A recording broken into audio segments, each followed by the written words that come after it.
From Timcast.com, North Dakota man admits to running over and killing teenager for allegedly being part of a Republican extremist group. Gosh. This is crazy for a variety of reasons. Look, it's been a couple weeks since Joe Biden said that MAGA Republicans were an extremist threat to this country. And we said that's dangerous rhetoric. That's the kind of tribalist rhetoric that results in violence. The left likes to claim, oh, Donald Trump's engaging in stochastic terrorism. And what he's saying is going to result in violence against journalists, no less. Then what stories do we get? A Democrat is allegedly is arrested for allegedly murdering a journalist. And then it is what I can only assume is some unhinged liberal who he hunted this kid down. The kid apparently called his mom saying he needed help because the guy was chasing him down. And then he chased him into an alley and crushed him with an SUV because he was a Republican extremist. This kid... Alleged extremist. Alleged. Yeah. Well, right. He accused him of being a Republican extremist, part of a Republican extremist group. That's was his justification. This guy, it's a cult. These people have paranoid delusions. Joe Biden is inflaming them. And yet they keep pointing the finger at the dude in the MAGA hat sitting in his lounge chair drinking a beer watching the game. Problem with pointing a finger at any group is like, and I'm going to use the age-old Nazi metaphor, but like people are like, I heard this meme going around, punch a Nazi in like 2018. I'm like, no, okay, this is a bad road to go down. You might think that the Nazis were the bad guys, and maybe they were, but the Nazis thought the Jews were the bad guys, and they thought the Jews were an extremist radical organization that they wanted to remove from the country. You see how that went. When you start persecuting groups of people, it can get very, very bad. It's tribalism. It's our side is the good side and these people are evil. The only problem is there is truth and there is fiction. And so what do we have here? We have a show like this. Granted, we engage in tribalist rhetoric often as well. But I think there's a difference. For one, we say things like, hey, those guys who were violent on January 6th should be arrested and prosecuted. What do we hear from Kamala Harris and Joe Biden? Their staff and Kamala Harris personally bail these people out. We see violent riots sweeping across the country. What do we get? Justification. What do we get? Chris Cuomo saying, who said protests need to be peaceful? You get calls from the corporate press and the mainstream media justifying calling it a peaceful protest, and you get us begging them to stop. Even saying that the Trump people on January 6th should be charged as well. When you've got a right that's saying we want the violence to end and a left encouraging it, the left then blaming the right, but the left has actually got the ones who are literally running people down. Aaron Danielson shot and killed. Yeah, there is a serious problem and there is a tribal problem. And this is not the first time that this happened. There's a number of incidences in Washington, in Portland, all throughout the United States. In Colorado, I remember seeing footage of someone getting shot. Yeah. I remember there's other footage of a man at a part of a BLM Antifa rally that was hiding behind a wall that came out and shot someone because of their political opinions.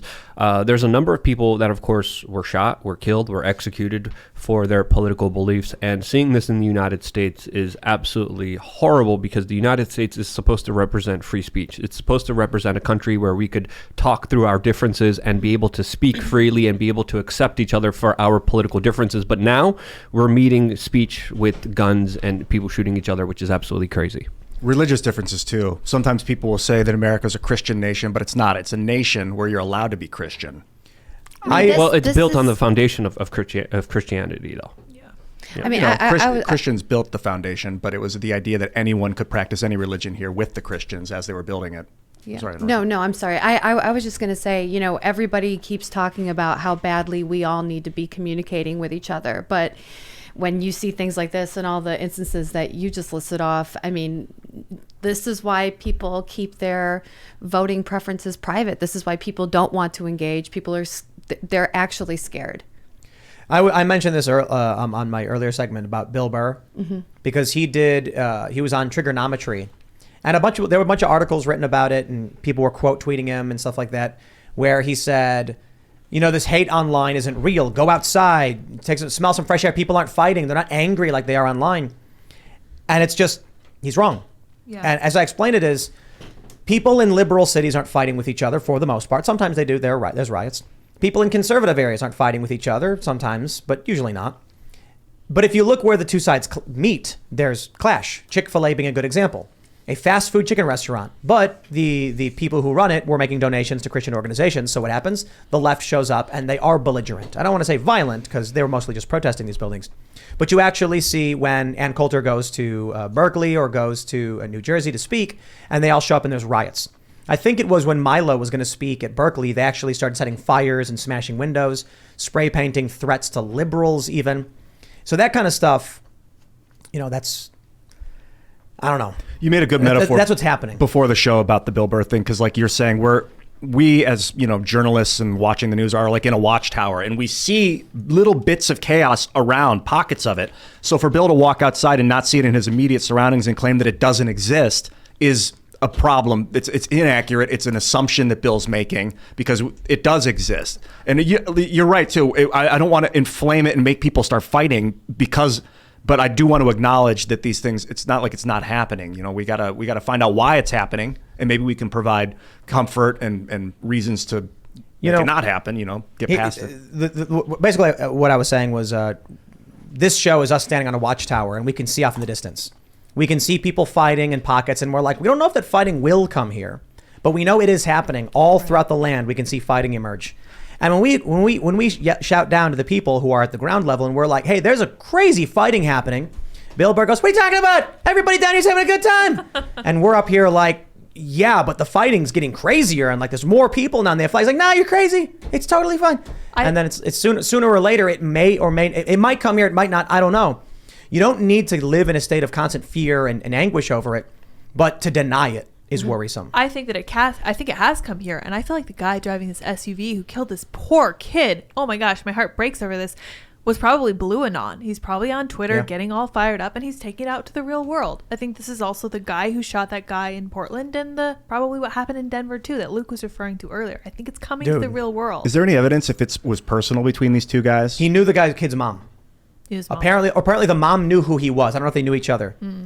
But apparently what happened was there was a street dance party. The kid was leaving. They had some political words between each other. Probably something like FJB or F Donald Trump or something. Who knows? And then this adult 41-year-old man confronted an 18-year-old. The kid's got spiky hair and braces. Jeez, be an adult. Be a man. And be like, get out of here, kid. I ain't got time for this. Yeah. Walk away. No. The dude gets in his car and starts hunting the kid down. The kid calls his mom and says he needs help because the guy's chasing after him.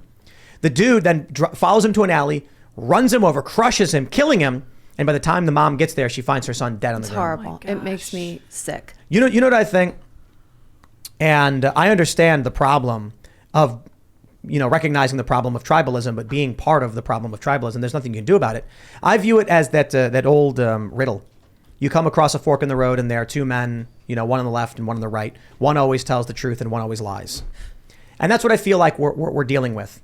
The Democrats overwhelmingly as an organization, and the neocon Republicans, uniparty trash, people like Lindsey Graham, are just liars, just outright liars.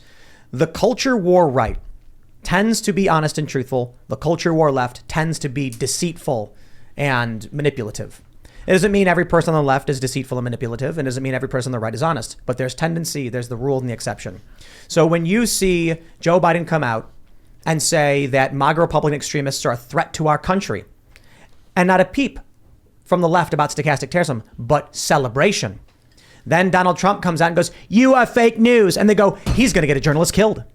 So criticizing the media is terrorism, but Joe Biden calling half the country extremists who are going to destroy this country is to be celebrated. It's to be accountability.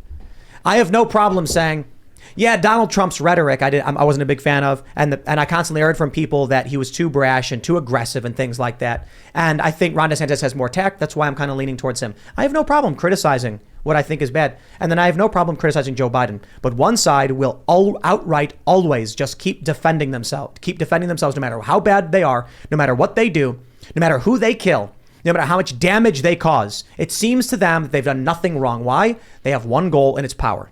Yeah, I think the people in the know on the left or in control of the media, whatever this is they're overseeing like an old guard, the liberal economic order, which is about to change into a world economic order.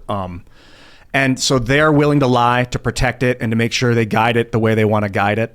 The people that are voting for that, I don't think are understand what's happening. They're just kind of following what they're comfortable with, and Donald Trump made them very uncomfortable.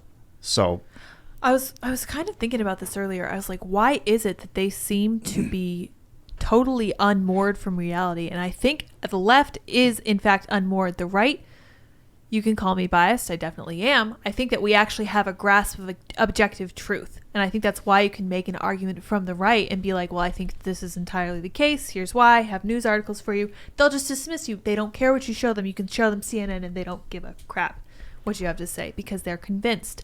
Tim talks about it being a cult. I don't know if cult is the right word. It feels like they've been brainwashed, like they've given a lot of the responsibility for what they do over to someone else, which I guess you could call a cult, but... Thanks for checking out this segment from the Timcast IRL podcast. But if you want to check out the full show live, tune in Monday through Friday at 8 p.m.